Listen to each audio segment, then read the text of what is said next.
Esto es Desde la Redacción, el podcast de Rosario 3. Mi nombre es Ezequiel Clerici. En este episodio vamos a conversar con Julio Mosle, periodista especializado en defensa, ciencia y tecnología de la agencia TELAM, sobre el rol que cumplen las Fuerzas Armadas en nuestro país. Aprovechando su experiencia y conocimiento, charlamos con Mosle sobre las tareas de logística que despliegan las tres fuerzas durante la campaña antártica, el rol del personal civil desplegado en las 13 bases argentinas y dedicamos un bloque entero al equipamiento y entrenamiento del instrumento militar en el contexto geopolítico actual.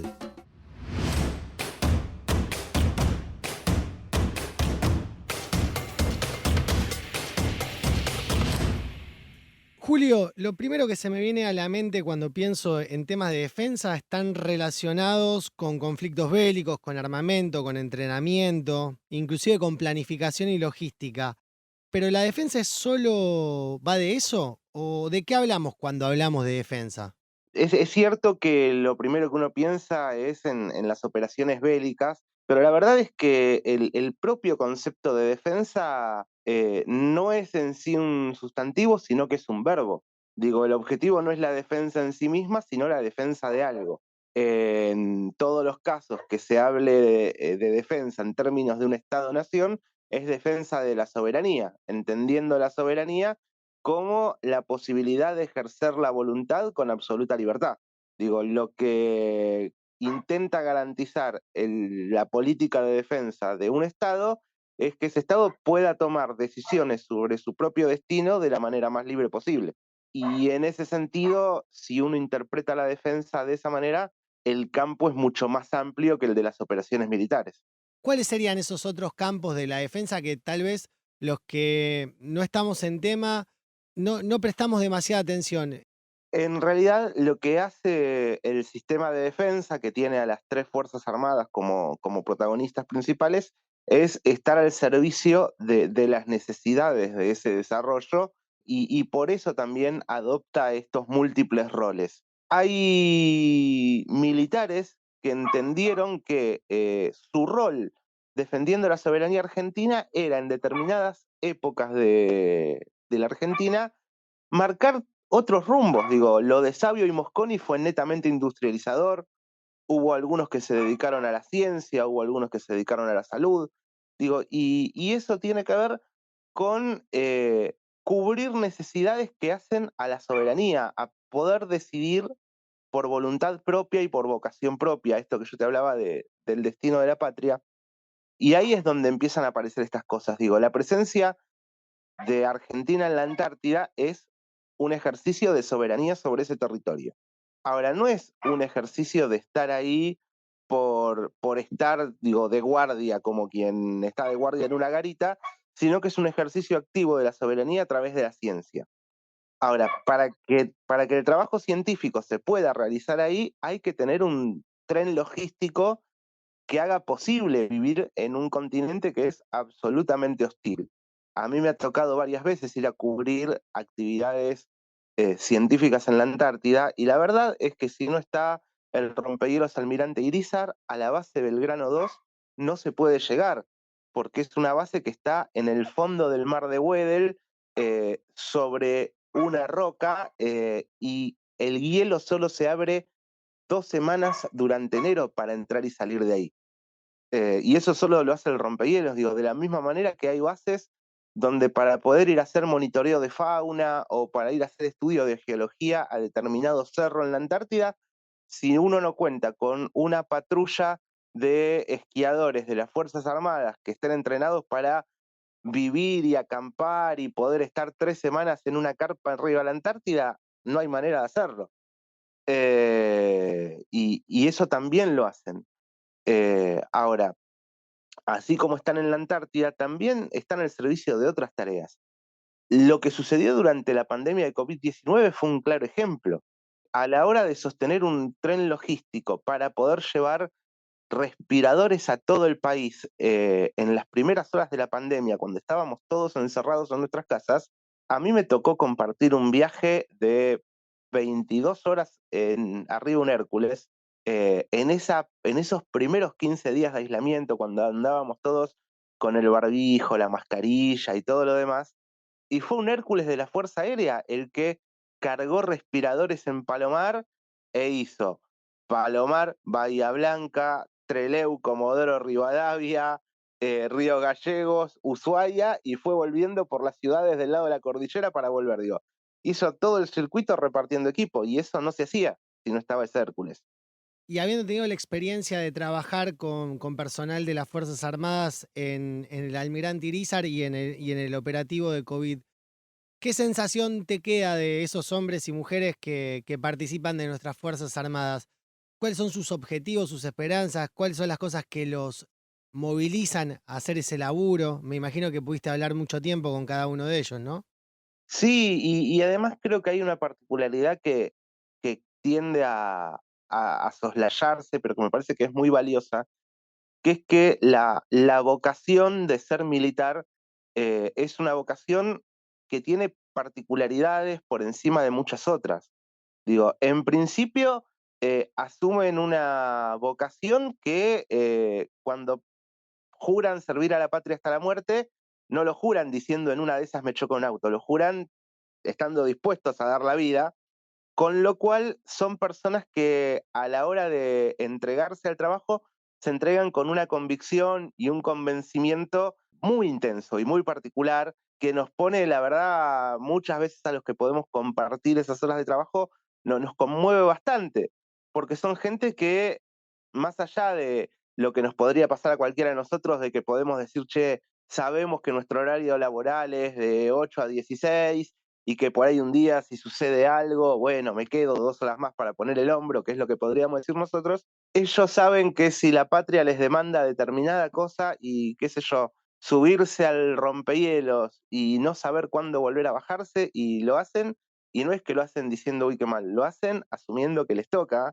y la verdad es que tienen una entrega para con las tareas que es francamente conmovedora, pero que forma parte de esa identidad y que es difícil entender el funcionamiento de esos cuerpos sin entender ese grado de entrega. Se habla mucho, o está este discurso de los ejércitos que tienden a la profesionalización, y es cierto, si uno entiende la profesionalización por capacitación, por perfeccionamiento profesional, ahora esa idea de la profesionalización a veces soslaya esta otra, que es la de la convicción y la entrega con la que lo hacen. No son técnicos administrativos o no son especialistas en una materia que se dedican solamente a eso nada más, sino que son tipos que saben que están para lo que se les pida y lo hacen bastante gustosos. Sí, claro, entiendo. Es como también, si no tenés ese fuego interior, se haría muy difícil por todo esto que vos venís contando, porque la demanda es muy alta, digamos. Es que no hay horarios, no sabés cuándo volvés, como vos bien estabas ahí comentando, ¿verdad? Julio, ¿qué otras actividades se realizan en la Antártida que tienen que ver con desarrollo científico, digamos? ¿Qué tipo de investigación se lleva a cabo en ese territorio y por qué? La verdad, hay todo un universo de desarrollo científico que se lleva adelante en la Antártida, del cual Argentina es uno de los protagonistas más grandes, por dos razones fundamentales. La primera es porque Argentina tiene la presencia permanente en la Antártida más antigua de la humanidad. Desde que Argentina tomó posesión del Observatorio Meteorológico de las Islas Orcadas en 1904 hasta acá, siempre hubo un argentino presente en la Antártida, porque además fue Argentina la que inventó el método de habitar la Antártida que conocemos hoy. ¿Cuál sería ese método? En la época de las primeras expediciones, las expediciones europeas, eran de alguna manera visitas prolongadas. Ellos iban un verano, muchas veces dejaban que el propio buque en el que iban fuese atrapado por el hielo, a modo de usarlo de resguardo. Durante el invierno habitaban en un campamento, hacían ciencia. Cuando se derretía el mar, se volvían a subir al buque y se volvían. En 1904, cuando Argentina toma el Observatorio de las Islas Orcadas, lo que dice es, esta primera dotación se va a quedar un año en este lugar y dentro de un año viene otra dotación y los releva. Y así sucesivamente, cada verano se rotaban los equipos, pero siempre había una presencia constante humana en ese lugar. Qué duro, ¿no? Qué condiciones complicadas, ¿no? Vivir un año en esa magnitud, en esa soledad y, digamos, tan distinto a lo que es hoy, ¿no? Que no tenés comunicación con el continente en esa época, ¿no? Digo. Eso iba a decir, difícil era por ahí en aquella época. Hoy, a ver, sí, hoy sigue siendo difícil porque la verdad es que la videoconferencia no reemplaza nunca el contacto personal, no hay manera, pero sí, porque digo, hoy las bases argentinas tienen conexión, teléfono, la posibilidad en algunas bases de videollamada, depende del ancho de banda disponible, pero uno se separa de su vida cotidiana durante un año. En el caso de los militares, el acompañamiento psicológico para pasar por este proceso comienza un año antes del viaje, cuando son seleccionados los voluntarios que van a ir, porque quienes van a la Antártida son voluntarios, pero se presentan un año y medio antes. Hay un semestre de selección sobre esos voluntarios y un año antes del viaje comienza un proceso de acompañamiento con capacitación profesional sobre las labores que ese militar va a hacer allá, pero también con un psicólogo durante un año previo para entender lo que va a pasar con ese año de estar allá solo, que además es concesiones familiares para que la familia también procese el duelo de papá o mamá no van a estar un año porque se van para la Antártida.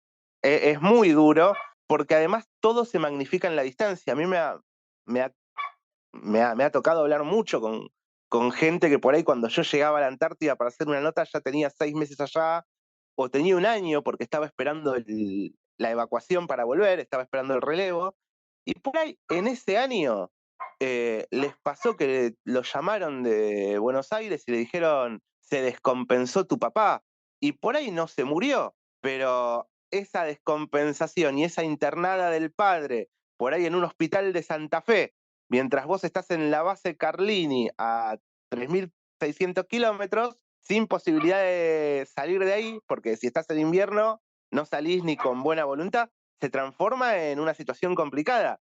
No solo para vos, que la tenés que procesar, sino pensá también en el resto del equipo humano que está con vos en esa situación y te ve a vos angustiado y empieza a pensar, a mí también me puede pasar lo mismo o a mí en cualquier momento me pasa lo mismo que está sufriendo él. Me da la sensación, Julio, que es como también es como un símil, por esto que vos contás, ¿no? A lo que uno ve por ahí en películas cuando ve historias del espacio, ¿no? Personas que Es muy están, parecido. claro, que están aisladas en un lugar remoto, del cual para volver tienen que cumplir ciertos requisitos que si no se cumplen, digamos, no es viable la vuelta. De hecho, hay parte de una rama de la medicina, la cronoterapia, que básicamente, la cronomedicina, que es cómo afecta el aislamiento, entre otras cosas, a la salud, que es toda una rama científica que se desarrolló a partir de los viajes espaciales, en los que la NASA trabaja con científicos argentinos para evaluar la salud física y psicológica de quienes invernan en Belgrano 2, que es la base más aislada de la República Argentina, que es esta base que yo te digo que los hielos se abren para entrar 2 semanas en enero y solo entra el rompehielos, que es casi como irte a vivir a Marte. Julio, en esa base particularmente, los que habitan son ¿qué cantidad de personas y qué tipo de perfil? ¿Tenés perfiles solamente científicos? La dotación de cada año se define de acuerdo a las misiones que hay que realizar, pero en promedio puede haber 25 o 26 personas en Belgrano 2 cada año. En general hay un médico y un enfermero seguro. Hay también 2 técnicos del Instituto Antártico Argentino, que son 2 técnicos civiles, que son los que operan los equipos que hacen meteorología, geofísica, geodésica, digo, todos los equipos científicos los manejan ellos, y después en el resto del equipo tenés carpinteros, varios, que son los que se ocupan del mantenimiento constante de las bases, porque lo que hay que tener en cuenta es que una base en la Antártida está expuesta a temperaturas de 40 grados bajo cero, le pueden tocar, y puede haber vientos de más de 300 kilómetros por hora en determinados momentos. Entonces es habitual que parte de los edificios se vuelen. Y entonces todo el tiempo el carpintero está haciendo arreglos de lo que dejó el temporal de la noche anterior. Eso, Entonces tienen carpinteros. Sí. no, no, por favor, termina, termina. Te interrumpí, pero te iba a decir por lo impresionante que resultaba la idea de que te pase algo, un problema así, y lo tengas que resolver vos con lo que tenés ahí, porque no puede venir nadie a darte una mano. Por eso es muy compleja la campaña antártica de verano, que es la operación logística que se hace cada verano para abastecer a cada una de las 13 bases con todo lo que necesitan, particularmente a las 7 bases permanentes, que son las 7 bases en las que hay personal trabajando ahí en invierno. Digo, para poner un ejemplo muy concreto, todo el sistema cloacal, digo, cuando uno aprieta el botón del inodoro, tiene que correr, ¿no? El agua tiene que correr para que eso funcione. En invierno, esos caños tienden a congelarse y en invierno uno puede estar calentito adentro de la base a 25 grados que puede poner con la calefacción. Ahora, si alguno de esos caños se congeló afuera, uno está obligado a salir, por más que afuera haya 40 grados bajo cero. Y entonces ahí el desafío es ponerse todo el traje de abrigo, ponerse esos guantes con los que uno no logra agarrar nada, ¿vio? Porque son puro abrigo, calzarse la bolsa de herramientas, el casquito con la linterna, porque afuera en invierno puede ser de noche, y salir a buscar cuál es el tramo del caño que se congeló, sacarle las tuercas, retirar el caño congelado, poner un caño vacío para que corra el agua, volver a ponerle alrededor la serpentina caliente, porque es una serpentina que trata de no congelarlo, que es como si fuera una manguera de bomberos que corre con agua caliente alrededor del caño, armar todo el sistema nuevo y ver si funcionó, para después poder volver a usar el baño. Es maravilloso pensar que un carpintero o un plomero es una especie de astronauta de la Tierra, digamos, por esa idea que es tan similar al espacio de lo que estás contando. Es que es totalmente, digo, salir en invierno a arreglar una cloaca de una base antártica es lo más parecido a una caminata espacial, literalmente. Y son cosas que no es que pasan una vez cada tanto, son cotidianas por la propia condición meteorológica y climática del lugar. Entonces, eso también hace bastante particular el laburo de los que trabajan ahí. Vos me habías preguntado por la ciencia, digo, ahí tenés, por ejemplo, en Belgrano 2 está a 950, 1000 kilómetros del Polo Sur, pero está sobre roca. ¿Qué representa esto? Que para estudios espaciales, donde uno necesita, por ejemplo, poner antenas de comunicación satelitales como las que está instalando CONAE, porque la Comisión Nacional de Actividades Espaciales, así como tiene sus antenas en el Centro Espacial Teófilo Tabanera de Córdoba y como tiene un centro de antenas en Ushuaia, ahora está armando un centro en Belgrano 2, las pone ahí porque van a ser la estación satelital terrena más cercana al Polo Sur. Y de hecho ya hay muchos países que sabiendo que Argentina está haciendo esa instalación, le están pidiendo el servicio de esas antenas sabiendo el valor estratégico de ese lugar. O por ejemplo, se está terminando de construir ahí y debería comenzar a probarse en el próximo verano un observatorio astronómico robótico. Es un pequeño observatorio astronómico, un domo con un telescopio adentro que se maneja a través de satélite desde Buenos Aires. Hay otros observatorios astronómicos más cercanos al Polo Sur, pero están sobre la masa de hielo. ¿Qué representa esto? Que cada vez que ese hielo se mueve o se derrite, hay que mandar una misión a reacomodar el telescopio para que pueda volver a cumplir función. Claro, La pierde ventaja de la precisión, Argentina, ¿no? Digamos. claro, la ventaja de la posición argentina es que va a tener imágenes de calidad todo el tiempo sin esa necesidad de corrección. Entonces, también uno dice, ¿y por qué se empecina Argentina en mandar 25 tipos a que vivan un año en ese lugar? Y porque ese lugar cumple con estas características y los tipos que le deciden decirle a la familia, me voy un año, lo hacen diciendo, no hay otra manera de que esa antena funcione o de que ese telescopio funcione si yo no estoy ahí. Digo, y entonces no es que van simplemente por el salario como quien va a laburar o por una cuestión de esto me suma en el currículum. Van pensando en cumple ese rol. En general, cada verano se despliegan en las 13 bases antárticas argentinas entre 55 y 60 equipos de distintas tareas científicas, meteorológicas, biológicas, geológicas. Hay también estudios de cambio climático, contaminación, salud. Digo, hay un universo enorme de monitoreo científico que Argentina hace en la Antártida. No todos los años son los mismos, dependen de cuáles se acuerdan para cada año. Hay algunas líneas que sí son históricas y que tienen que ver también con ese ejercicio de la soberanía, de mostrar el conocimiento del territorio. Voy a ponerte algunos ejemplos. Muchas de las tareas que se hacen ahí tienen que ver con demostrar la continuidad territorial entre la Patagonia Argentina, las Islas Malvinas y la península antártica. Por ejemplo, ¿cuál es el circuito de alimentación de determinadas colonias de pingüinos? Demostrando que están de los dos lados del estrecho. O una disciplina que se llama paleomagnetismo, que lo que hace es ir tratando de rastrear cómo se fueron separando los continentes y que termina demostrando que algo que a nosotros nos parece natural cuando vemos el mapa, porque hay una continuidad que parece casi dibujada entre la cordillera de los Andes y la península antártica, pero eso hay que demostrarlo científicamente. Lo demuestra el paleomagnetismo, que son los científicos que van diciendo, bueno, esta roca forma parte de la misma continuidad que las rocas del final de la cordillera allá en Tierra del Fuego. Digo, entonces también eso hace al ejercicio de la soberanía. Todo lo que vos nos venís contando habla de una gran capacidad del Estado argentino para poder llevar adelante toda esta infraestructura y toda esta base de estudios. ¿Cómo es considerado el científico argentino que trabaja en la Antártida a nivel internacional? En general, los científicos argentinos son muy reconocidos por su trabajo en la Antártida, sobre todo por esto que yo te contaba de, por un lado, la antigüedad de los trabajos argentinos y por otro lado, por la versatilidad y la capacidad logística de estar en el territorio. No es lo mismo el monitoreo de colonias de pingüino emperador que puede hacer, por ejemplo, vamos a poner un ejemplo concreto de la actualidad.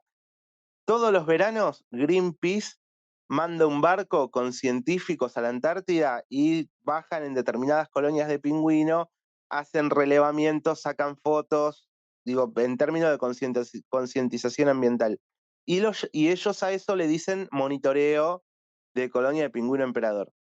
Pero en términos prácticos, si uno lo ve, es una visita que está no más de 3 días en determinada colonia.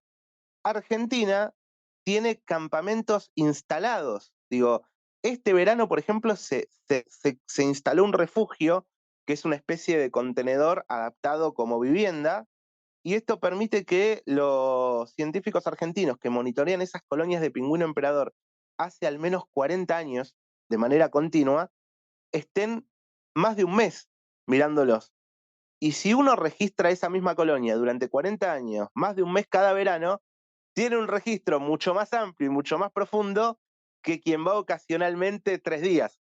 Entonces, ese nivel de volumen de datos que le da que tiene la Argentina, por un lado, porque, por ejemplo, tiene el registro de temperatura y humedad de la base Orcadas desde el 22 de febrero de 1904 hasta acá de manera corrida, porque desde el 22 de febrero de 1904 hasta acá, todas las mañanas, todas las tardes y todas las noches salió un argentino a mirar el termómetro y el aparato de la humedad y anotarlo en un cuaderno. Y además, el hecho de que la logística que ponen las Fuerzas Armadas le permite a los científicos argentinos estar en cualquier lugar del territorio antártico en el que haga falta en cualquier momento, hacen que el resto de la comunidad científica dedicada a la Antártida respete mucho lo que dice Argentina. De hecho, muchas veces cuando hubo que buscar consensos en el marco del sistema del Tratado Antártico para tomar decisiones de protección ambiental, son la evidencia científica aportada por Argentina la que termina inclinando la balanza en determinadas decisiones. Julio, recién nombrabas al Instituto Antártico, pero hay otros, me refiero al Instituto Geográfico Nacional y al Servicio Meteorológico Nacional. ¿Por qué son dos instituciones que están ligadas a la defensa? Sí, yo ahí te agregaría un tercero, o si querés, también un cuarto. El Ministerio de Defensa tiene 4 organismos científicos propios. El Instituto Geográfico Nacional, el Servicio Meteorológico Nacional, que son los dos más conocidos, el Servicio de Hidrografía Naval y el Centro de Investigaciones Tecnológicas para la Defensa, el CITEDEF. En origen dependían de las Fuerzas Armadas, porque así estaba concebida la estructura política del gobierno, pero tienen esta función, digo, por un lado, el Instituto Geográfico Nacional es el que se encarga de todos los relevamientos topográficos del país y de la confección de los mapas. Para decirlo mal y pronto, Vaca Muerta, para poder ser explotada, entre otras cosas, necesitaba tener un mapa. Es una extensa zona geográfica con una geografía muy regular, donde para poder decidir dónde empieza un yacimiento y empieza otro, dónde empieza el área de concesión de una petrolera y termina la de la otra, por dónde pasamos la ruta para que entren y salgan los camiones, o cuál es el camino más cómodo para sacar el gasoducto, lo tenía que hacer alguien que haga un plano, un mapa primero. Y ahí estuvo el Instituto Geográfico. Y estaba en manos del ejército porque el ejército era el que tenía el personal y las capacidades logísticas para ir por todo el territorio nacional haciendo esas mediciones. Por eso todavía, de hecho, gran parte del personal del Instituto Geográfico le pertenece al ejército argentino. El Servicio Meteorológico Nacional estuvo en manos de la Fuerza Aérea durante un tiempo, ahora está en parte del Ministerio de Defensa, pero el Servicio Meteorológico Nacional es el tercero más antiguo del mundo. Tenía uno Inglaterra, tenía uno Estados Unidos y después Sarmiento creó el de Argentina, para dar una idea de cuándo Argentina se dio cuenta que era importante tener un servicio meteorológico. No para saber si cuelgo o no cuelgo la ropa a la noche, sino porque sabiendo que somos un país que tiene como parte de su base económica la producción agropecuaria, tenía que poder saber cuáles eran sus temporadas de lluvias, cuáles eran sus temporadas de sequía y poder en base a eso ir organizando su producción. Eso es tan antiguo nuestro servicio meteorológico que hoy, entre otras cosas, aborda campos como el cambio climático, también con mucha producción científica en la Antártida, en este sentido. De hecho, hoy la presidenta del Organismo Meteorológico Internacional es una argentina, es Celeste Saulo, que es la directora del Servicio Meteorológico Nacional. Está también el Servicio Hidrológico Nacional, que en algún momento dependió de la Armada, que ahora depende del Ministerio de Defensa, que básicamente es el organismo que se ocupa de evaluar, por un lado, las mareas, para que los buques sepan cuándo les conviene entrar y cuándo les conviene salir de los puertos argentinos, y por otro lado también los ríos, para saber por dónde navegar y por dónde no. Digo, también es fundamental eso. Y el cuarto organismo científico de la órbita de la defensa es el CITEDEF, que el CITEDEF básicamente también en términos de soberanía tiene como misión darle a las Fuerzas Armadas acceso a tecnologías que de otra manera no podrían conseguir. ¿Por qué? Porque son tecnologías que otros países no te venden o porque son tecnologías que a los capitales privados no le interesa desarrollar en nuestro país porque no tienen mercado para venderlo. Y ahí va desde cuestiones militares hasta cuestiones sanitarias. Por ejemplo, pensar en repelente para el mosquito del dengue, por ejemplo, un repelente específico para el mosquito del dengue. Es un requerimiento que el CITEDEF trabaja en función de un pedido de las tropas del ejército que están en el monte Misionero y Correntino y que dicen, che, resolvamos lo del dengue. Y son científicos que están trabajando en eso ahí porque no hay otro laboratorio al que le interese eso. Está muy claro y está buenísimo todo esto que contás, Julio, porque te da como esa dimensión de la relevancia que tiene la cuestión de defensa, en donde, obviamente, como vos bien marcás, ¿no? No solamente son el ejército, la marina y la fuerza aérea, sino que además es todo ese complejo de científicos, de hombres y mujeres, que trabajan para tratar de solucionar, digamos, requerimientos que tal vez tienen nuestras Fuerzas Armadas, pero que después tiene una aplicación civil muy clara, digo, ¿no? Y ahí también hay que pensar que tenemos muchos ejemplos concretos de esos servicios. Por ejemplo, hace ya un año y medio, LADE, que es la empresa Líneas Aéreas del Estado, una empresa del Ministerio de Defensa, abrió una línea de fomento entre Río Grande y Río Gallegos. Para aquellos que no conocen la geografía de la isla de Tierra del Fuego, no hay manera de cruzar de Santa Cruz a Tierra del Fuego por vía terrestre si no es por Chile. Y aún cruzando por Chile hay que hacer la fila para cruzar por un lanchón, por un ferry, que te cruza el auto. lo cual es absolutamente un incordio, porque si uno lo mira en línea recta es muy cerquita, pero toda la vuelta que hay que pegar es muy grande. Imagínense si eso es para llegar a Ushuaia, a los que están en Río Grande, que es el norte de Ushuaia, el norte de Tierra del Fuego, muchas veces les toca, si tienen que ir a Buenos Aires o a Río Gallegos, ir primero a Ushuaia y después ir a Gallegos. Y ahí es donde apareció la ADE, que a través de Fuerza Aérea se reactivó la base aérea de Río Gallegos, se pusieron aviones de transporte ahí y hoy hay 2 vuelos diarios entre Río Grande y Río Gallegos que van llenos de gente que de otra manera no estarían, porque para una empresa comercial hacer un vuelo de 20 pasajeros no es negocio, pero que sostiene una colectividad. Y aparte, Sí, eso, vos sabés qué es lo que quería destacar de lo que vos estabas contando, que uno a veces no tiene la conciencia de que para pasar en nuestro país de la isla al continente tenés que hacerlo cuando vas por tierra por otro país, que es Chile. Digamos, es también como una característica que a veces no tenemos demasiado en cuenta, como esta bicontinentalidad de la que vos hablabas cuando nos contabas de la Antártida, digo, y cómo funciona ahí todo el sistema, no sé si de defensa, pero sí del Estado argentino para tratar de hacerle la vida a quienes están en esos lugares un poco más cómoda. sí, es que por eso te decía que no todos son operaciones militares en los términos convencionales que uno se imagina. Por ejemplo, la instalación de un radar en Río Grande es también un hecho de soberanía muy importante, porque te permite un control del espacio aéreo propio que no tenías. Por eso también ahora se habla de la instalación de otro radar en la isla de los Estados, que te pone aún más cerca de Malvinas. Digo, porque a todo esto, así como vos decías recién, no todos tienen en cuenta que para ir de Santa Cruz a Tierra del Fuego hay que cruzar por Chile. Hemos naturalizado que hay 1/3 del territorio nacional que está ocupado, digo, porque tampoco nos hacemos cargo de que el mar es territorio propio, ¿no es cierto?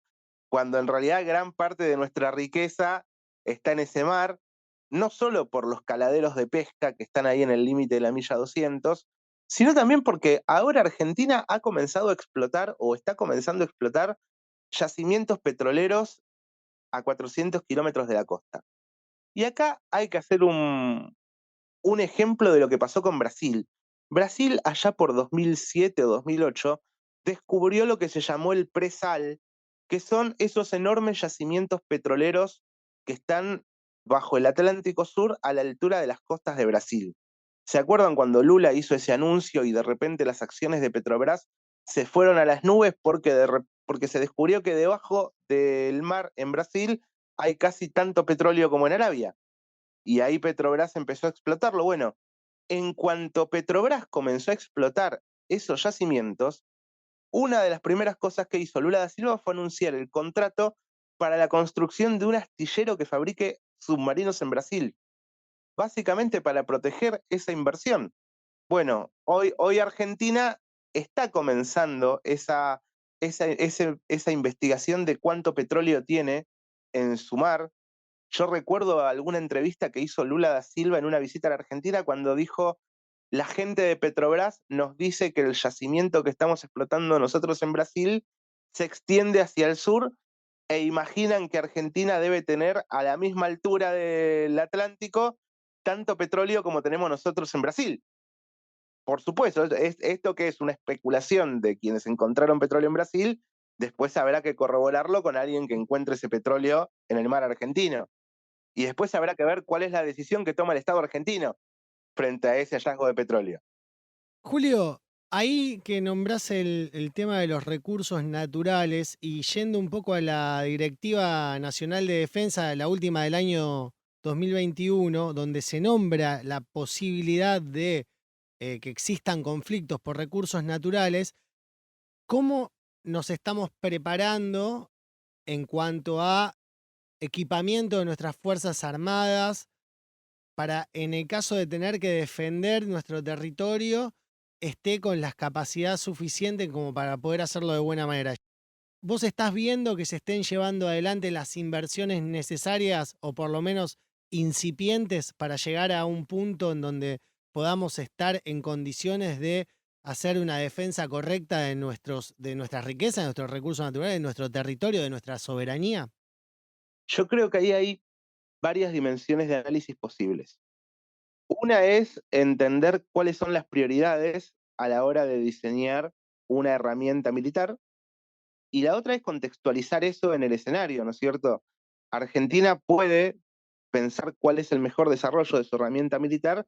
Ahora, el más ambicioso de los desarrollos de herramienta militar que uno puede pensar no va a alcanzar simplemente por sí mismo para disuadir una amenaza. Digo, el mejor instrumento militar que Argentina pueda construir no va a alcanzar para disuadir una amenaza por sí mismo. Van a hacer falta otras políticas alrededor de eso. Está claro que es necesario tener el instrumento militar preparado, acorde, necesario. Ahora, eso va acompañado de política, negociaciones, foros regionales. Digo, la mejor protección que Argentina puede tener de sus recursos naturales, además de estar preparada por sí misma para protegerlos, es tener una unidad regional, un espacio regional de protección común de recursos naturales. Es no solo que Argentina se preocupe por sus recursos naturales, sino que Chile, Brasil, Bolivia también se preocupen por sus recursos naturales y entiendan que la defensa de eso es en conjunto y en bloque y en términos políticos, porque del otro lado lo que hay es suficientemente grande y suficientemente poderoso como para que el mejor esfuerzo de uno solo de nosotros por separado no represente una amenaza. Digo, yo no quiero sonar a pesimista con esto, pero si uno mira cuál es el gasto militar que hace Estados Unidos, por poner un ejemplo, en un año, es el equivalente a la suma del gasto chino, del gasto ruso, del gasto de la Unión Europea y del gasto de creo que los otros 10 que vienen atrás. Digo, y si uno mira cuál es el gasto que podría hacer Argentina en términos militares, no hay manera de equipararlo. Ahora bien, dicho esto y aclarado este punto, lo que hay que decir es que el diseño de un instrumento militar tiene que responder, por un lado, a esas necesidades, qué es lo que Argentina tiene que proteger, cómo lo tiene que proteger, y me parece interesante ver las lecciones que nos están dando los conflictos más recientes. Y en ese sentido, Argentina me parece que ha sido inteligente en más de una decisión. Lo más valioso a la hora de pensar un instrumento militar son las personas, son los seres humanos, bien adiestrados, bien entrenados, y voy a poner un ejemplo concreto. A Ucrania, la OTAN le está dando todas las armas que le puede dar. Le está dando blindados, discute si darle aviones de combate o no. ¿Cuál es el problema que tienen?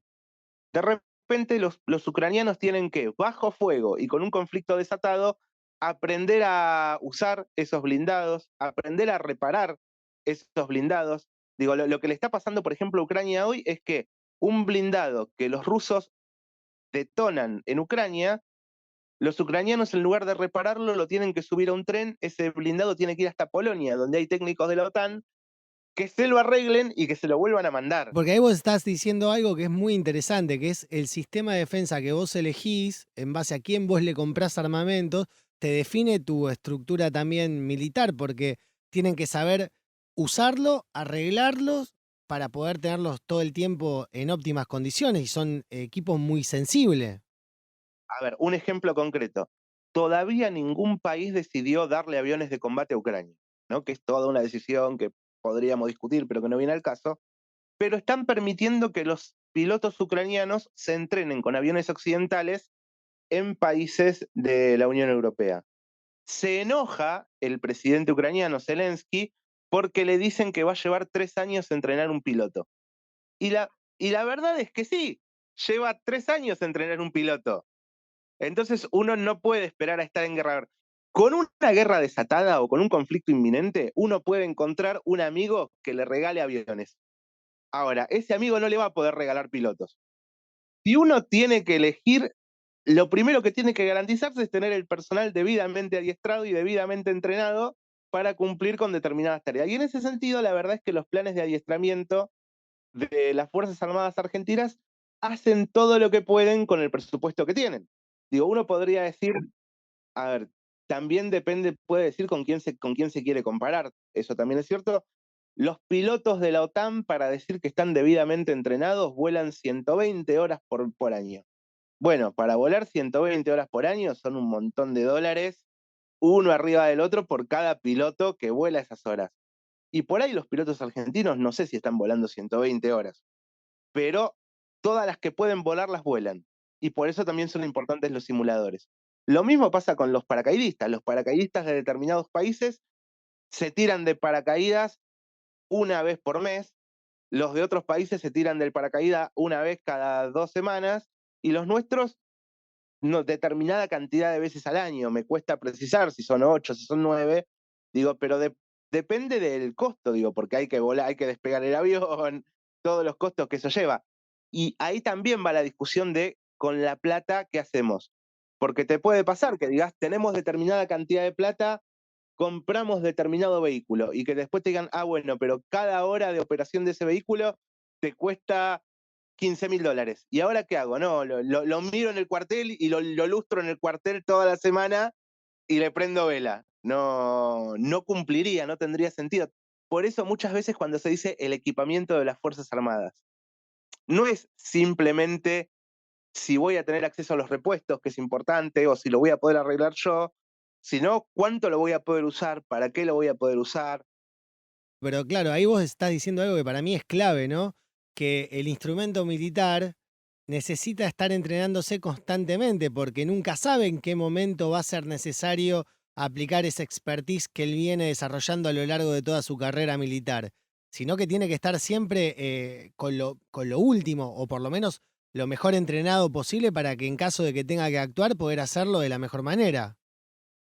Sí, en ese sentido, un ejemplo práctico para poner puede ser lo que está pasando hoy con la Fuerza Aérea Argentina. Digo, la Fuerza Aérea Argentina tiene hoy como avión principal al Pampa, que es un avión de entrenamiento avanzado, al cual no hay que pedirle más que aquello para lo que fue diseñado, que es ser un avión de entrenamiento avanzado. Ahora bien, la evolución tecnológica desde el momento en el que fue concebido el Pampa en 1979 hasta acá, hizo que hoy su computadora de a bordo sea muy avanzada, que los dos puestos de operación para el piloto y el copiloto tengan 3 pantallas de cristal líquido, que además tenga la posibilidad de incluir cascos inteligentes y que pueda simular entornos de combate. La computadora le puede simular al piloto del avión una situación de disparar misiles o de ser agredido por misiles de la misma manera que si fuera un entrenamiento real. Esto le permite a los pilotos argentinos, por el costo de hora de vuelo de un Pampa, que es un avión relativamente económico, para poner un ejemplo, el motor que lleva el avión Pampa es como los motores que usan los jets ejecutivos que vemos en Aeroparque. Pero para que tengan un ejemplo de que estamos acá, es como el avión en el que viene Messi a Rosario, por darte un ejemplo. Claro, nada más que el avión en el que va Messi a Rosario tiene 2 motores. El Pampa lleva solo uno de esos. Entonces es un avión muy económico de volar, muy económico en los términos de lo que estamos hablando, ¿no? De ese mercado. Deben ser $9.000 la hora de vuelo, por lo menos. Pero comparado con un avión de combate real que puede estar arriba de las $25.000 la hora de vuelo, te permite hacer las mismas maniobras de entrenamiento por un tercio del valor. ¿Y Argentina tiene posibilidad de exportar este tipo de tecnología, este tipo de desarrollo propio? El gran desafío para exportar tecnología es el financiamiento. Y ha pasado siempre con los productos argentinos. Por ejemplo, el avión Pucará, que de hecho en algún momento se exportó al sudeste asiático y se exportó a Colombia, lo exportamos a Uruguay. El Pampa también en algún momento casi gana un concurso de aviones de entrenadores para la Fuerza Aérea de Estados Unidos. Pero el problema que vos tenés cuando vas a competir en el mercado internacional, digo, para poner el ejemplo de lo que pasa hoy con la búsqueda de aviones de combate para la Fuerza Aérea Argentina. Viene una oferta estadounidense y viene con una oferta de te lo financia el gobierno estadounidense. Viene una oferta de China y viene con una oferta de financiamiento de un banco chino. Si Argentina quiere vender el Pampa, lo tiene que cobrar al contado. Argentina no tiene una línea de construcción de Pampas nuevos en serie, no es que está sacando de Fadea Pampas como si fueran Forte, ¿no? De una línea de producción. se hacen a pedido. Todo el mercado de la aviación es así. Cuando Boeing se pone a hacer 737, no es que pone una línea de producción y dice hacemos 100 y después vemos a quién se lo vendemos. Hace los que vende, porque son una cosa cara. Es casi como una Ferrari. Cuando viene un interesado en el Pampa, Argentina le dice, bueno, ¿cuántos querés? 10. Bueno, dame la plata de los 10, así compro los elementos y dentro de 5 o 6 años te entrego el Claro, primero. imposible. Y la verdad es que es poco atractivo. Es una cuestión de financiamiento. Ahora, en términos tecnológicos, los productos argentinos siempre han sido reconocidos. Y la otra lección que tiene Argentina para aprender en términos de equipamiento es que Argentina, aquellos equipamientos de los que tiene mayor grado de disponibilidad y mayor grado de eficiencia en su uso, son aquellos que han sido diseñados de acuerdo a las necesidades argentinas y construidos en Argentina. Voy a poner ejemplo concreto. Hoy en la flota de mar de Argentina, lo que navega más allá de los cuatro patrulleros nuevos, estos 4 que llegaron de Francia, que son nuevos, son los buques de la clase MECO, corbetas y destructores fabricados en Alemania bajo pedido de Argentina con un diseño adecuado a las necesidades de Argentina, de los cuales las corbetas fueron construidos en el astillero Río Santiago, acá en Argentina. En el ejército, el principal vehículo de batalla es el TAM, el tanque argentino mediano, también diseñado en cooperación con Alemania, construido en Argentina. Y si hoy se puede modernizar como se está modernizando y funciona, es porque hay todo un tren logístico para que 50 años después de su diseño y producción, ese diseño siga siendo válido y siga teniendo una cadena de proveedores locales de manguera, de rodamientos. El Pampa sigue volando porque fue diseñado para las necesidades argentinas y se produce en Córdoba. Y tiene los repuestos ahí. Digo, la mayoría de los repuestos son importados, pero tiene el taller mecánico ahí. A ver, voy a poner un ejemplo. Uno de los 4 destructores de la clase MECO de la República Argentina quedó fuera de servicio por una decisión administrativa británica. Los destructores argentinos de la clase MECO originalmente iban a llevar unos motores diésel. La Armada Argentina decidió revisar el contrato durante la última dictadura militar y pedir turbinas británicas de mejores prestaciones. Entonces pasaron a tener los 4 turbinas británicas. Después de la Guerra de Malvinas, el destructor La Heroína, que estaba nuevo y casi sin uso, tuvo problemas en un mecanismo que se llama rueda lenta, dentro de la turbina de propulsión. Tuvo que ir a la sede de Rolls-Royce en el Reino Unido a ser reparada, porque eso no se repara acá, y cuando ese mecanismo llegó a Londres, en Londres dijeron embargo, y quedó allá. Y entonces no es que lo hundieron, no mandaron una misión a sabotear el barco. Se quedaron con la pieza del motor y nosotros tenemos un museo muy lindo anclado en Puerto Belgrano, al cual cada vez que hizo falta un repuesto para otro, como ya sabíamos que no nos iban a dar repuesto, le fueron sacando a ese. Dieron de baja a un destructor con una orden administrativa, nada más que porque nosotros no fuimos capaces de hacer un arreglo. Entiendo. Sí, sí, es fundamental. Por eso no se trata simplemente de discutir, porque hay mucha discusión sobre las Fuerzas Armadas casi en términos deportivos, ¿no? Tipo los del TC-2000 que dicen Foro Chevrolet. Bueno, hay mucha discusión de, no, me gusta este avión, me gusta este barco, me gusta este tanque. Y la verdad es que no hay que mirar como si todo eso estuviera en la góndola del supermercado y si uno fuera por plata te lo van a vender. Primero, porque ninguna de esas cosas se vende por plata. Se vende por acuerdo político. Después alguien le pone un número en un contrato, pero créanme que en todo lo que tiene que ver con armas para las Fuerzas Armadas, si no te las quieren vender, aunque vayas con todo el oro del mundo, no te la van a dar. Y si te las y si te las quieren dar, aunque estés en quiebra, te la van a tirar por la cabeza. Claro, de hecho estaba pensando en la objeción que había puesto el Reino Unido para la compra de unos aviones de combate, si yo no me equivoco, que eran norteamericanos, puede ser. Y Coreanos, los FA-50 coreanos que se estaban negociando, en aquel momento era una negociación que había empezado con el gobierno de Mauricio Macri y había quedado empantanada, y cuando llegó el gobierno del Frente de Todos, el entonces ministro de Defensa, hoy jefe de gabinete, Agustín Rossi, mandó una carta a Corea preguntando, ¿ustedes nos pueden garantizar que ninguno de los componentes de ese avión puede sufrir embargo británico? Y los coreanos terminaron mandando una carta reconociendo, miren, no podemos garantizarle que no les van a embargar porque no somos dueños ni de esta componente, ni de este componente, ni del otro. Porque también hay que entender eso, estamos hablando de una industria de tecnología y por eso más importante que el instrumento militar a la hora de pensar a soberanía hoy es el desarrollo tecnológico. Por eso yo hablaba de Sabio IPF, perdón, de Mosconi con IPF y de Sabio con Somisa.